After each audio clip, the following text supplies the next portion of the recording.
Picture this. You're so afraid of your enemies that you're literally hiding underground, beating wheat in a wine vat instead of doing it properly in the open air. You're terrified, anxious, and convinced that God has abandoned you and your people. Then suddenly, an angel appears and calls you a mighty warrior. Your first thought? Are you talking to me? This is exactly what happened to Gideon, and his story is going to blow your mind because it proves that God doesn't call the qualified, He qualifies the called. If you've ever felt too small, too scared, or too insignificant to be used by God, Gideon's transformation from coward to conqueror will change everything you think you know about how God sees you. Let me take you back about 3,000 years to ancient Israel.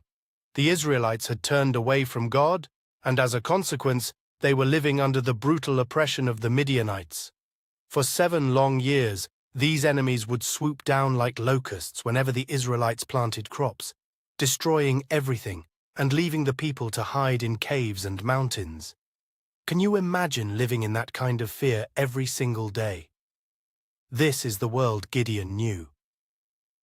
Now, when we first meet Gideon in Judges chapter 6, he's doing something that would have been almost laughable if it weren't so desperate. He's threshing wheat in a winepress. Let me explain why this is so significant. Normally, you'd thresh wheat on a hilltop, where the wind could blow away the chaff. But Gideon was so terrified of the Midianites seeing him that he was hiding in this enclosed underground space where there was no wind. He was literally making his job 10 times harder because he was so afraid. And this is when the angel of the Lord appears to him with the most shocking greeting you could imagine. "The Lord is with you, mighty warrior." I love Gideon's response because it's so human, so relatable. He basically says, "Wait, what? If God is with us, why is all this bad stuff happening? Where are all the miracles our fathers told us about? It seems like God has abandoned us." Have you ever felt like that? Like maybe God has forgotten about you or given up on you? Gideon was living in that exact headspace. But here's what's beautiful about this moment. God wasn't looking at who Gideon was in that moment. God was seeing who Gideon could become. When God called him a mighty warrior, Gideon was anything but mighty.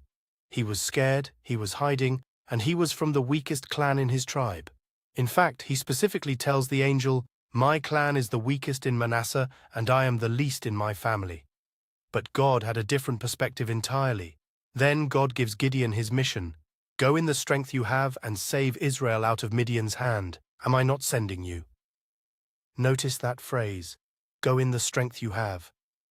God didn't wait for Gideon to become stronger or braver or more qualified. He was telling him to go with exactly what he had in that moment. But Gideon wasn't convinced yet. He asks for a sign, and God graciously gives him one.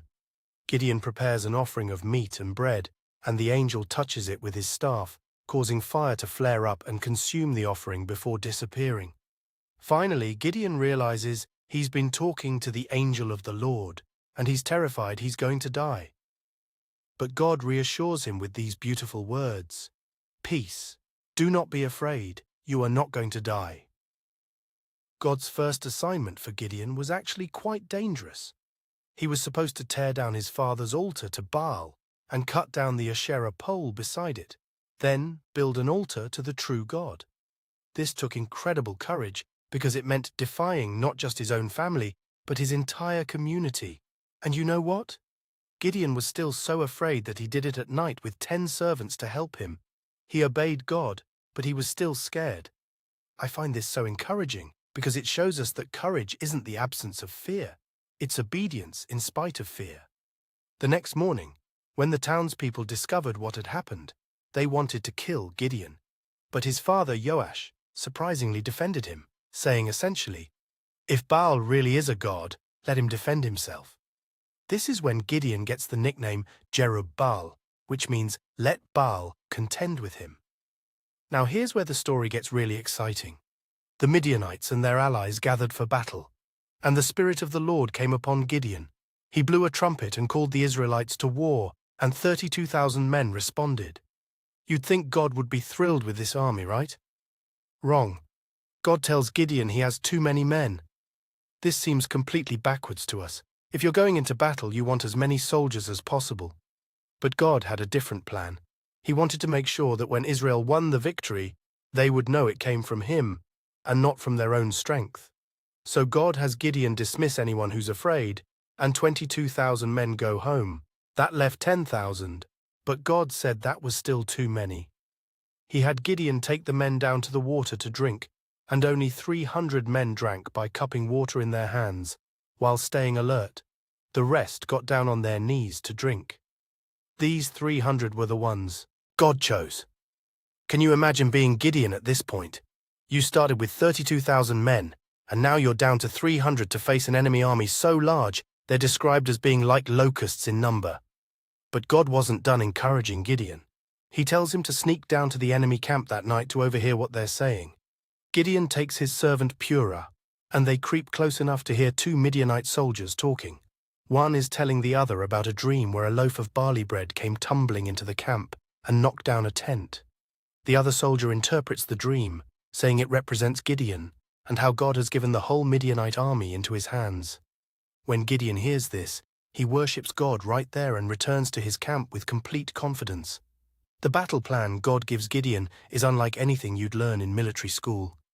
He divides his 300 men into 3 groups, gives each man a trumpet, an empty jar, and a torch hidden inside the jar. In the middle of the night, they surround the enemy camp. At Gideon's signal, they all break their jars simultaneously, revealing the blazing torches, blow their trumpets, and shout, "A sword for the Lord and for Gideon!" The noise and sudden appearance of lights all around the camp throws the Midianites into complete panic. In their confusion, they start attacking each other, and those who don't die flee in terror. Israel wins a complete victory without even drawing their swords. The man who started this story, hiding in a winepress, has become exactly what God called him from the beginning, a mighty warrior. So what can we learn from Gideon's incredible journey? First, God sees your potential, even when you can't. When Gideon was cowering in fear, God saw a warrior. When he felt weak and insignificant, God saw someone who could lead a nation to victory. Whatever you're facing right now, whatever insecurities are whispering lies in your ear, remember that God's perspective is radically different from yours. He doesn't see your limitations as disqualifications. He sees them as opportunities to display His power. Second, God often starts small and builds gradually. He didn't transform Gideon overnight from coward to champion.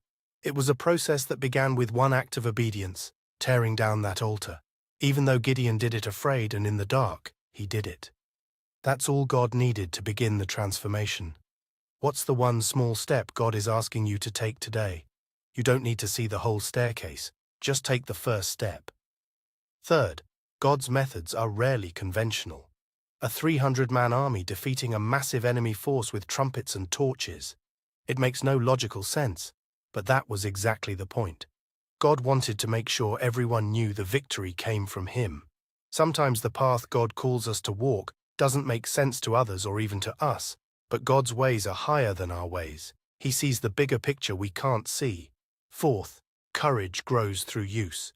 Gideon didn't start brave. He became brave through repeated acts of obedience despite his fear. Each time he said yes to God, even while afraid, his faith muscle grew stronger. Your courage will grow the same way. You don't need to wait until you feel brave to act. You act, and bravery follows. Finally, God delights in using unlikely heroes. He could have chosen someone from the strongest tribe, the most prominent family, someone with military experience and natural leadership abilities.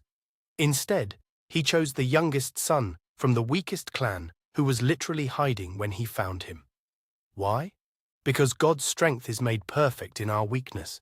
When unlikely people do extraordinary things, everyone knows it's God at work. Friend, if you've been feeling overlooked, underqualified, or too afraid to step into what God might be calling you to, Gideon's story is for you. The same God who transformed a fearful farmer into a mighty warrior is the same God who sees incredible potential in you. He's not waiting for you to get your act together, overcome all your fears, or become more qualified. He's ready to work with exactly who you are right now, in the strength you have today. Maybe you're in your own winepress moment, hiding from the challenges and enemies in your life. But what if God is about to call you a mighty warrior? What if your greatest weakness is about to become the very place where his strength shines brightest? The beautiful truth about Gideon's story is that it's not really about Gideon at all. It's about a God who specializes in the impossible and delights in using the unlikely. Your story could be the next one he writes. The question isn't whether you're qualified enough for God to use you. The question is, are you willing to let him?